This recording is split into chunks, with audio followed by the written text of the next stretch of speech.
오늘은 보복에 대한 법입니다. 보복.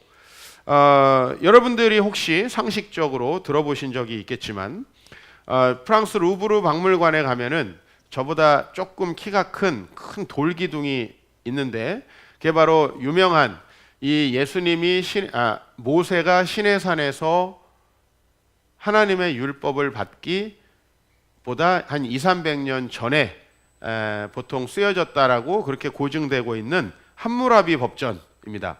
이 함무라비 법전은 전문과 후문 그리고 한 280여 개 정도의 조항으로 이렇게 구성이 되어 있고, 이 안에 제가 이것을 언급하는 이유는 이 함무라비 법전에는 탈리오의 법칙이라 그래서 유명한 오늘 말씀과 우리가 유사하다고 볼 수 있는 눈에는 눈, 이에는 이라고 하는 그 보복의 법칙이 들어 있습니다.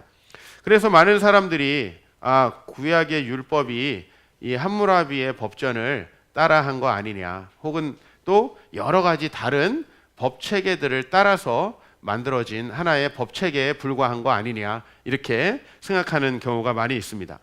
근데 구약의 율법은 기본적으로 이 함무라비 법전과 다른 것이, 우리는 율법하면 하나의 사법 체계에 필요한 조항들을 이야기해요.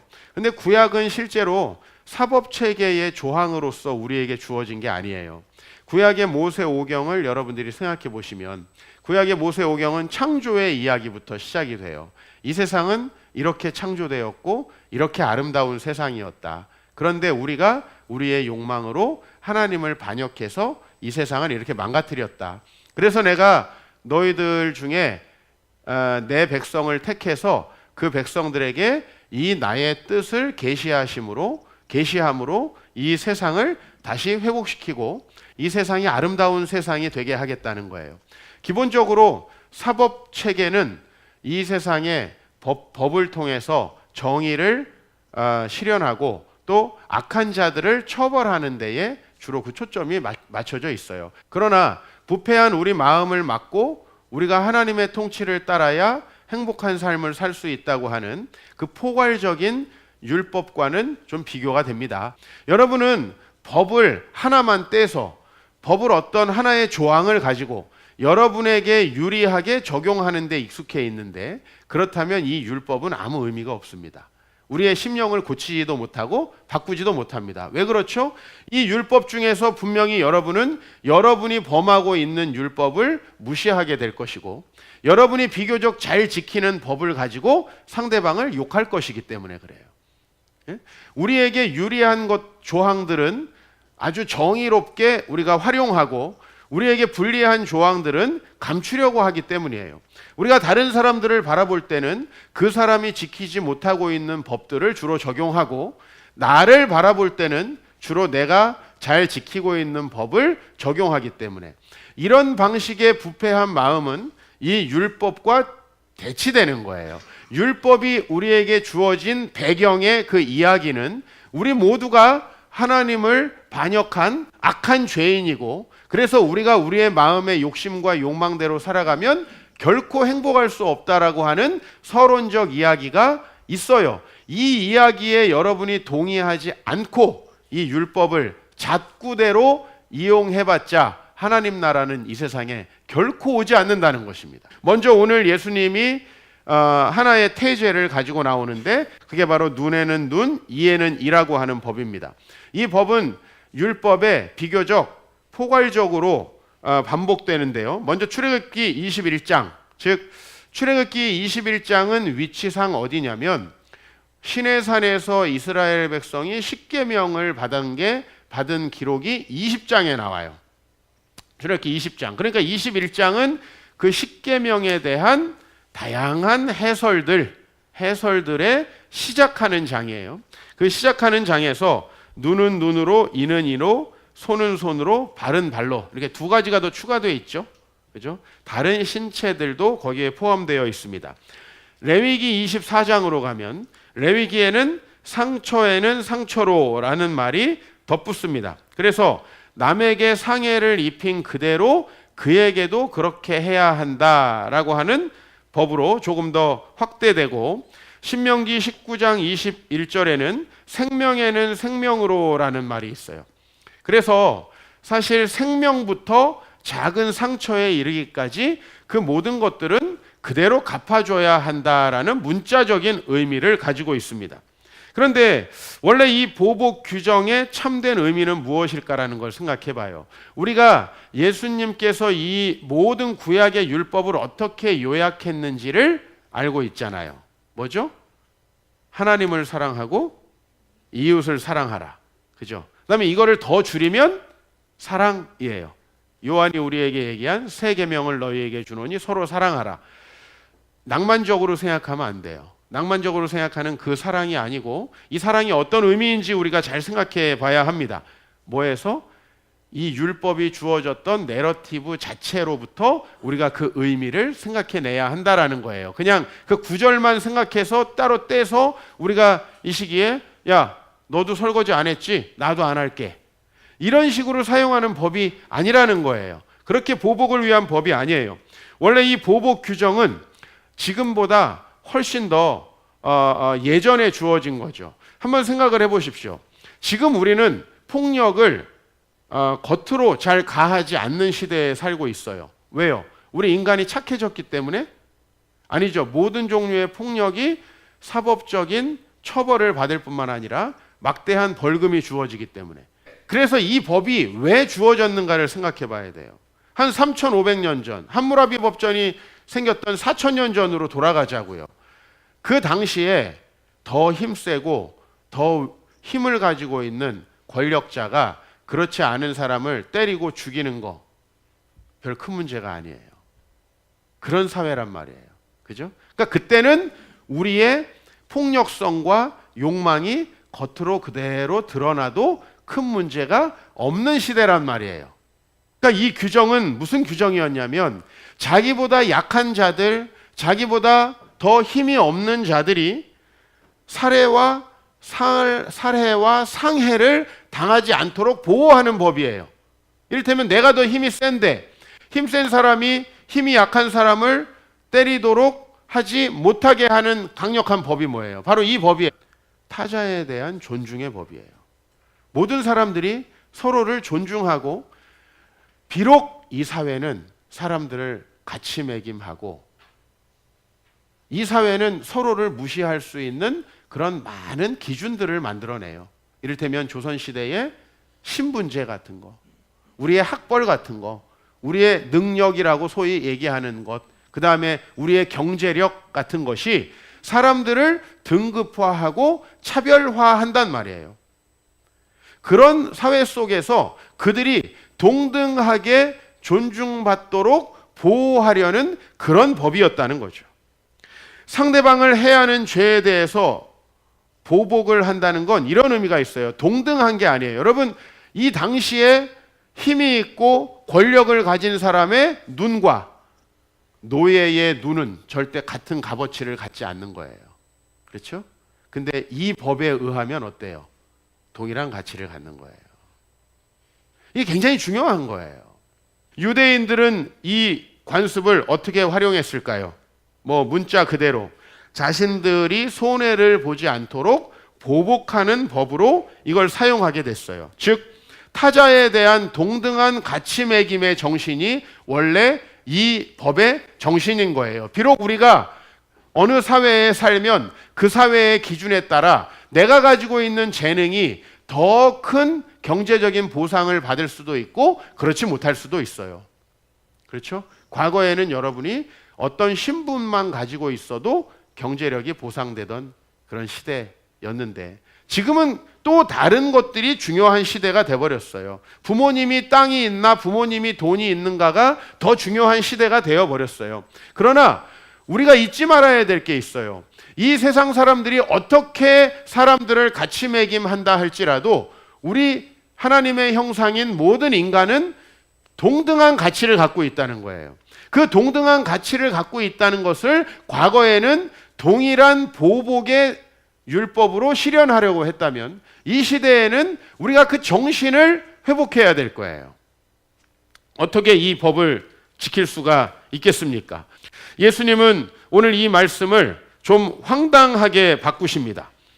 자, 눈은 눈으로 이는 이로 갚으라고 했는데 오히려 예수님은 악한 자를 대적하지 말라라고 얘기하시고, 누구든지 내 오른뺨을 치거든 왼편도 돌려대라. 뭐 유명한 말씀이죠. 지키시는 분은 없으시죠? 그죠? 이거 어떻게 지키나요? 저도 지킨 적 없어요. 너를 고발하여 속옷을 가지고자 하는 자에게 겉옷을 가지게 하며, 이를테면 민사소송으로 1,000만 원을 배상하라고 그랬는데 야 5천만 원 가져가라, 이렇게 하는 거예요. 문자적으로 보자면 고발, 재판이거든요. 이 본문은. 또 누구든지 너로 억지로 오리를 가게 하거든 그 사람과 심리를 동행하고, 내게 구하는 자에게 주며 내게 꾸고자 하는 자에게 거절하지 말라. 이것이 자칫 어떻게 보면 모든 종류의 악과 그리고 모든 종류의 상해를 그냥 참고 견뎌라, 내지는 더 크게 보상해줘라 라고 하는 말씀으로 우리에게 이해되기 쉬워요. 그러나 오늘 이 말씀은 그런 말씀이 아니에요. 눈은 눈으로 이는 이로 라고 하는 말씀이 개인적 보복의 규정으로 나아가서는 내가 개인적으로 다른 사람을 보복하면서도 하나님의 율법을 지키고 있다라는 정당성까지 부여하고 있는 상황을 지금 예수님은 염두에 두고 있는 거예요. 유대인들은 그것을 정의롭다고 포장합니다. 그리고 자기가 율법을 지키고 있다고 하는 거예요. 율법의 근본 정신은 뭔데요? 사랑인데요. 사실 그 보복 행위는 절대 사랑으로부터 나온 건 아니잖아요. 그렇다면 적어도 유대인들이 어떤 보복을 할 때 나는 적어도 하나님의 말씀, 그분의 통치를 따르고 있지 않은 죄인입니다 라고 하는 심령이 있어야 된다는 거예요. 우리 이 사법 체계에서처럼 이기면 땡이고 좋아하는 이런 정도여서는 안 된다는 거예요. 우리가 그 말씀의 근본 정신을 정말 지키고 있는가? 예수님은 이 말씀을 하는 거예요. 우리의 마음의 의도를 드러내시는 거예요. 지금 이 말씀으로 우리의 마음의 의도를 드러내는 거예요. 왜 우리는 보복합니까? 왜 정의를 주장합니까? 왜 우리는 부부 관계에서 혹은 부모와 자식 간의 관계에서 이 공동체에서 정의를 주장합니까? 오늘 여러분의 마음을 한번 돌아보라는 거예요. 우리가 대부분 보복하고 정의를 주장하는 건 자신의 의로움을 드러내기 위함일 때가 많습니다. 보복이 하나님의 정의를 이끌어내고 내 안에 있는 나의 죄를 드러내는 경우는 거의 없더라는 거예요. 보복이 나의 의로움을 드러내요. 평소에 꼴 보기 싫은 사람을 깎아내려야 되는데 좋은 명분이 되기 때문에 정의를 주장하는 거예요. 우리는 대부분 나의 정당성을 주장하고 상대방을 깎아내리기 위해서 그 논리를 전개하는 경우가 많다라는 것이죠. 그 부패한 우리의 마음을 예수님은 이야기하시는 거예요. 그리고 그 마음이 하나님 앞에 드러나지 않으면 결코 주님의 통치가 우리에게 오지 않고 우리는 끊임없이 우리를 정당화한다라는 거죠. 그리고 우리는 보복하고 정의를 드러내는 데 있어서 내가 우월하다는 점을 보이기 위해서 정의를 드러내는 거예요. 여러분, 우리는 우리 마음의 부패함을 알아야 합니다. 그러므로 나의 비판과 복수는 철저히 나의 욕망과 거리를 두어야 합니다. 이런 각도에서 오늘 말씀을 다시 한번 생각해 보죠. 악한 자를 대적할 때도 두 가지의 상반된 경우가 있을 것입니다. 하나는 내가 개인적으로 가지고 있는 복수심, 사회 정의와 별로 상관없이 내 개인적인 복수심에서 의도된 악한 자를 대적하는 상황이 있을 것이고, 다른 하나는 내 자신의 개인적인 손해와 별로 상관이 없지만 하나님의 정의를 드러내기 위해서 악한 자를 대적해야 될 때도 있을 겁니다. 악한 자를 대적할 때도 우리는 왜 악한 자를 대적하는가? 정말 하나님의 정의를 드러내고 내가 손해를 무릅쓰고라도 공공의 선을 위해서 우리가 만약에 악한 자를 대적한다면 하나님은 결코 이 말씀을 어긴다라고 얘기하지 않을 것입니다. 자, 나의 오른뺨을 치는 사람이 있다고 생각해 봅시다. 문자적으로 보진 마세요. 이거 문자적으로 우리가 지킬 수 없는 법이고 이런 시츄에이션도 거의 일어나지 않아요. 그러면 뭐 누가 여러분 고발해 갖고 속옷을 내놓으라고 하겠어요? 그렇잖아요. 발생할 수 없는 상황이에요. 예. 문자적으로는 발생할 수 없는 상황이라고요. 왜 이 말씀을 예수님께서 하셨을까라는 거예요. 한번 이렇게 예를 들어볼게요. 제가 우리 공동체에서 작은 금전적인 손해를 봤어요. 누군가에게. 자, 그런데 그 금전적인 손해가 별로 다른 사람의 공적인 상황에 피해를 주는 건 아니에요. 그렇다면 이렇게 내가 개인적으로 손해를 보고 사랑으로 덮을 수 있고 그래서 그 일이 그 사람을 하나님께로 초청할 수 있다면 대적하지 않는 것이 더 좋다라는 것입니다. 내가 개인적으로 손해를 보고 개인적으로 마음의 상처를 입었기 때문에 그것을 보복하려는 태도에 대해서 예수님은 이야기하는 거예요. 그것을 정의로 포장하지 말라라고 하는 거예요. 우리의 개인적인 보복심이고 그것은 내 개인의 피해를 되갚아 주려는 그러한 옹졸한 마음이라는 것을 예수님이 이야기하는 거예요. 그래서 너에게 누군가가 좀 하기 싫은 일, 억지로 오리를 가게 했다. 좀 하기 싫은 일을 시켰다. 그럼 우리는 은밀하게 어떤 방식으로든 너도 한번 당해봐라. 이런 마음을 가질 필요가 없다라는 거죠.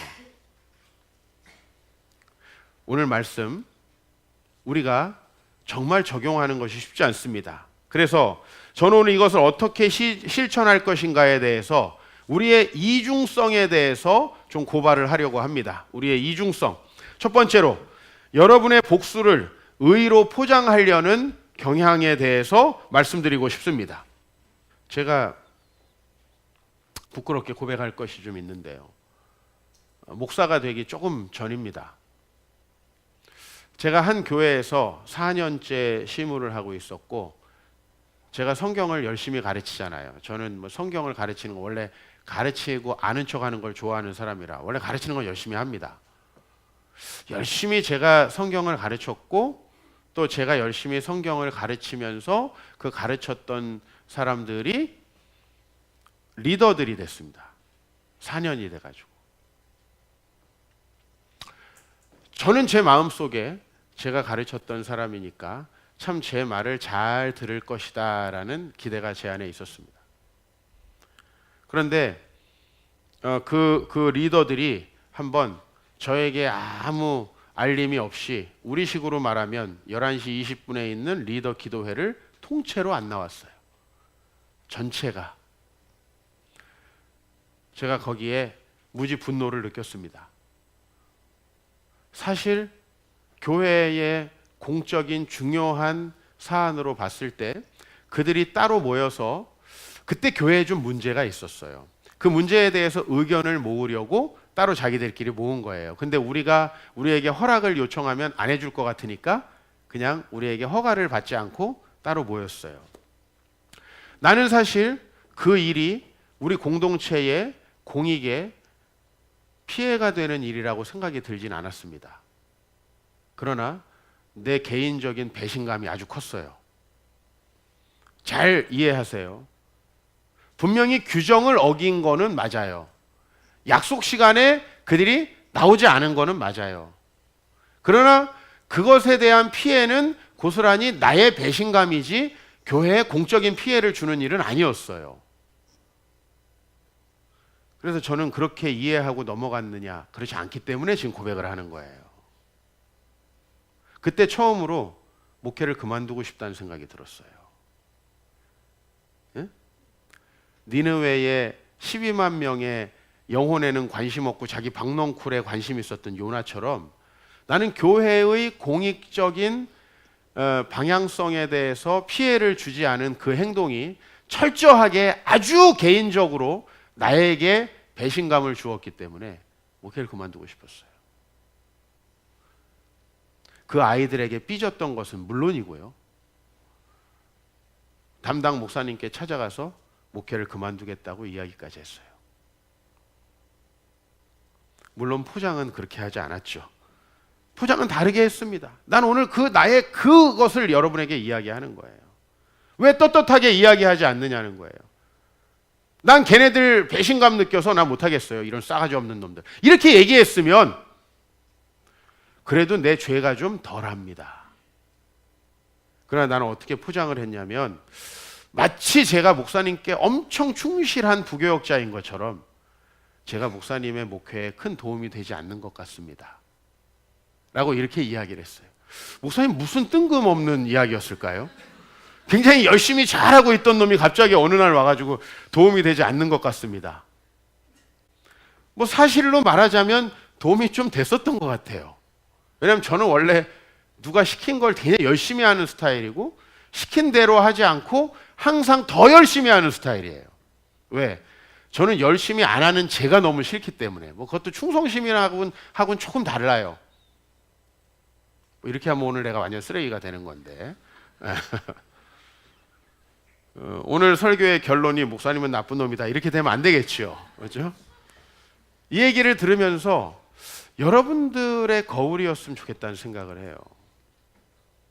그리고 아이들에게 규정을 어긴 거에 대해서 너네 어떻게 이렇게 규정을 어길 수가 있느냐. 규정을 자꾸 들이댔어요. 근데 규정을 들이댄 그 내 마음속에 진짜 의도는 뭐였냐 하면 날 왜 배신했니? 나 엄청 쪼잔한 놈이다. 뒤끝이 있을 것이다. 이거였어요. 근데 그렇게 얘기할 수 없는 거예요.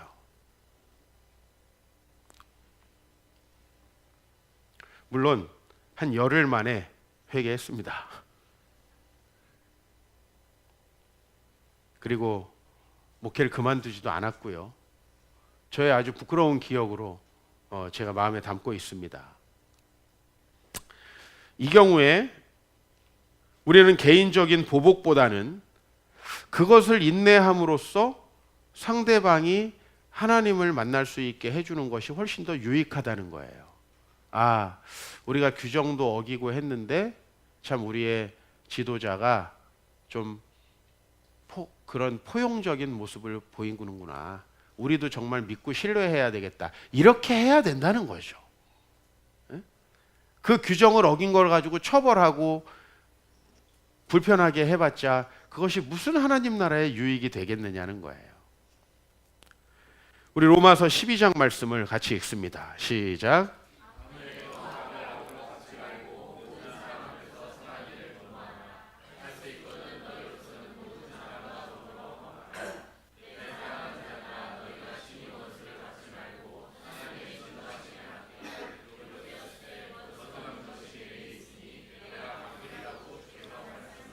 아멘.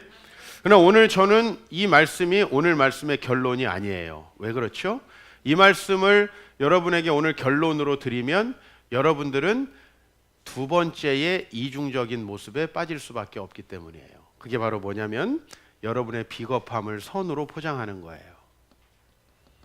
우리 많은 사람들이 불의에 저항하지 않고 비겁하게 뒤로 후퇴하는 것을 어떻게 포장하냐면 바로 이 말씀으로 포장해요. 원수 갚는 것이 내게 있으니 너는 갚지 마라. 원래 안 갚을 거였어. 왜? 공적인 사안이거든. 나쁜 지도자가 있고 어떤 사악한 무리들이 있는데 교회 안에서 공적으로 심각하게 교회를 위해를 가하는 사람이 있는데 나에게 피해가 올까 봐 나는 원래 원수를 안 갚으려고 했어. 그런데 마침 하나님이 말씀해 주시네. 원수 갚는 것이 내게 있으니. 교회 역사를 한번 보십시다. 분명히 교회에는 아주 명징하게 악이라고 할 수 있는 일들을 저지른 지도자들이 분명히 있었습니다. 역사가 지나 보면 좀 더 명확하게 평가가 되잖아요. 그런 사람에 대해서 저항하는 것은 때때로 나에게 피해를 줍니다. 그렇죠? 피해를 주죠. 사실 그 피해 때문에 저항하지 않는 것이면서 내가 그것에 저항하면은 나에게 들어가야 되는 시간과 돈이 아깝기 때문에 혹은 내 평판이 문제가 생길 것이기 때문에 저항하지 않으면서 우리는 마치 그 행동이 굉장히 선한 행동이라고 포장하려는 우리의 두 번째 이중성이 있다는 것입니다. 난 요즘에 이것 때문에 굉장히 괴롭습니다.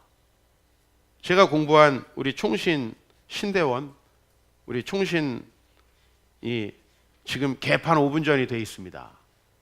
그저 후방에서 지금 학교를 점거하고 싸우고 있는 사람들에게 절대 포기하지 말라고 용기만 불어넣어주고 있는 내 자신이 싫습니다.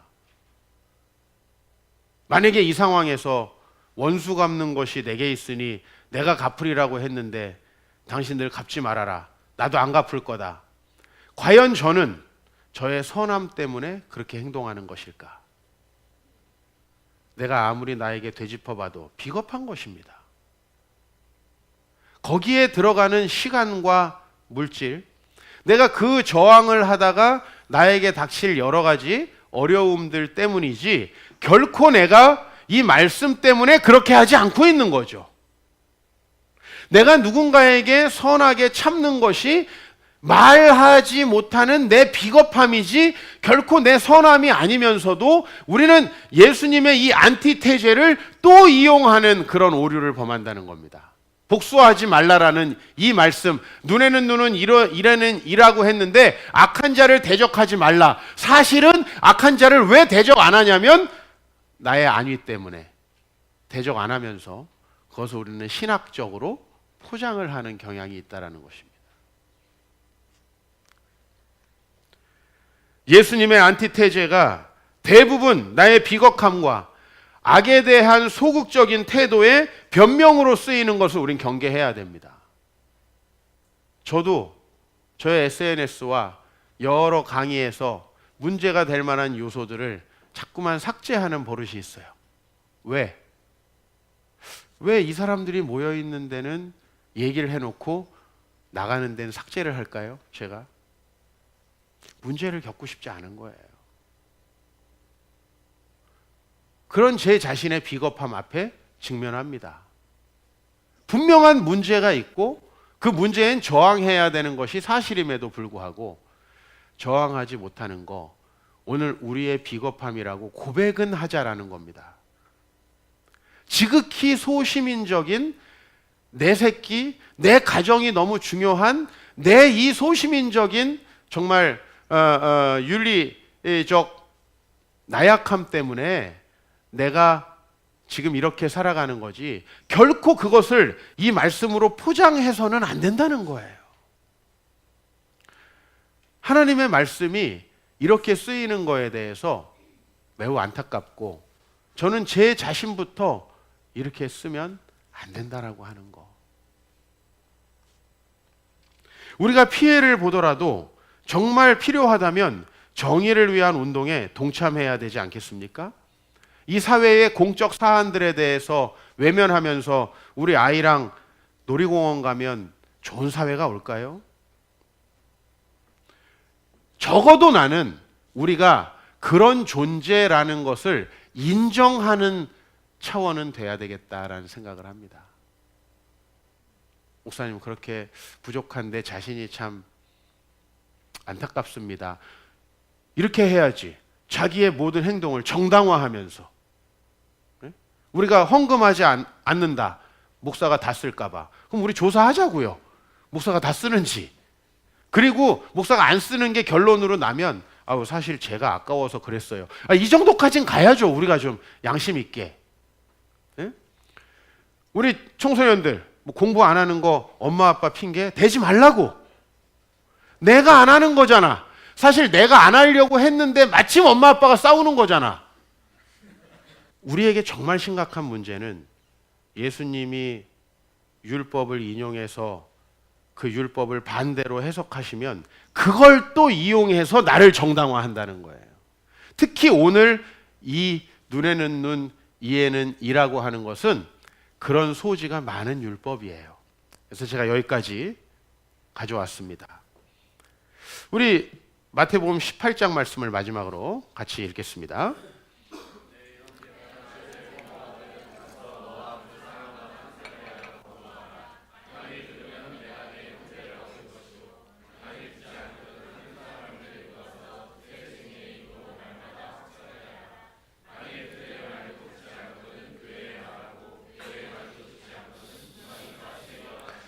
아멘.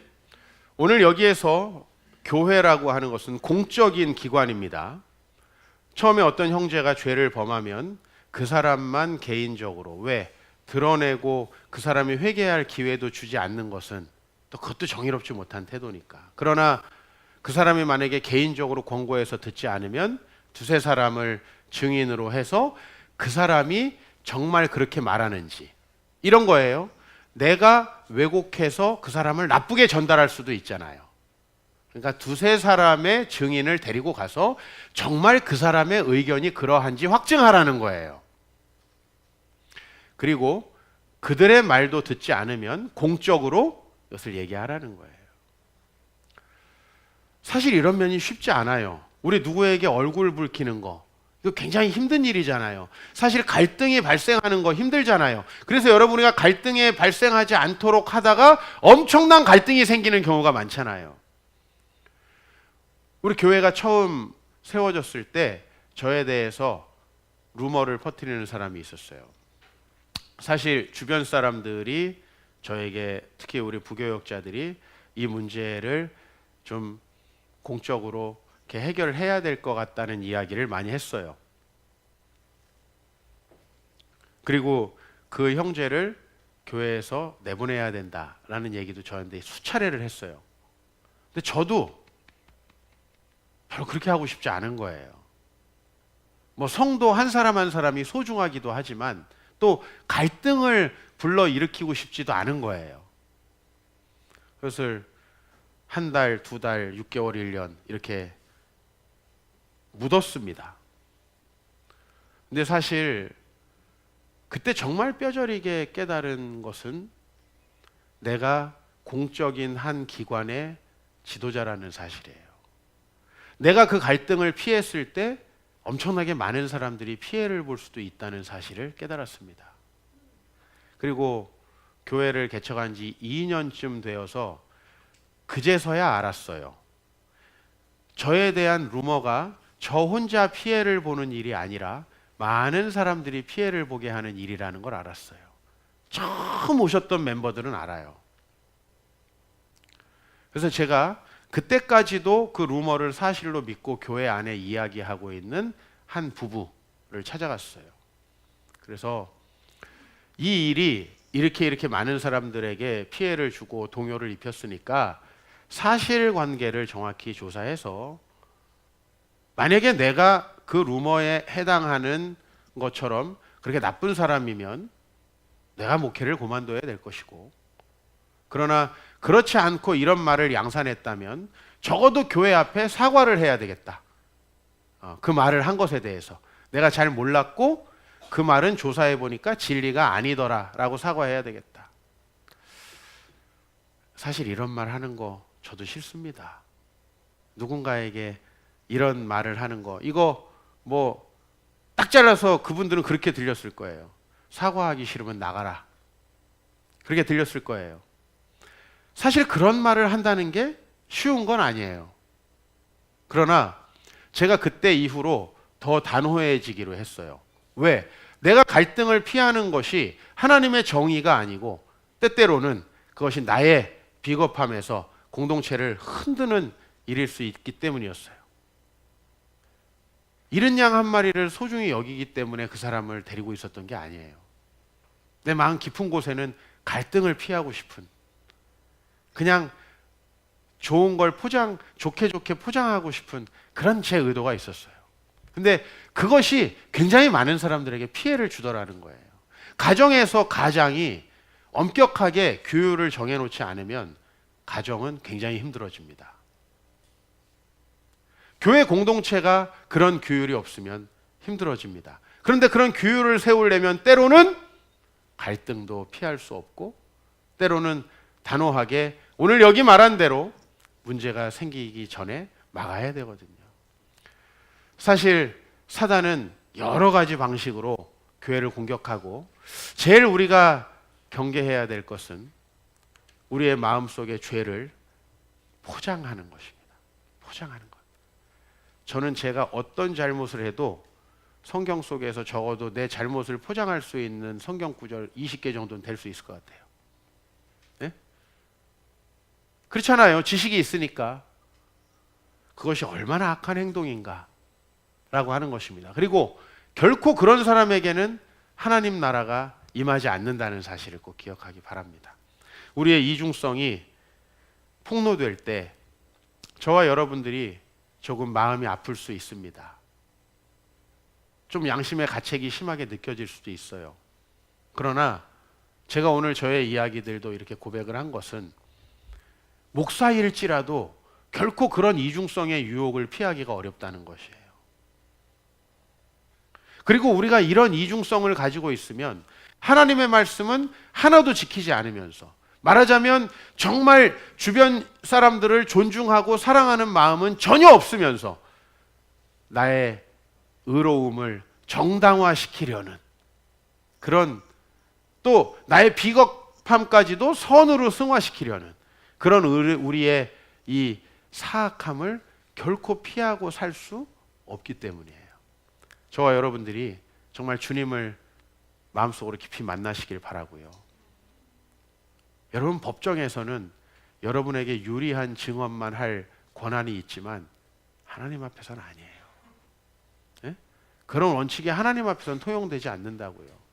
하나님 앞에서까지 자기에게 불리한 증언은 하지 않는다라고 하는 그런 사법적 권한을 여러분들이 남용하지 마시기 바랍니다.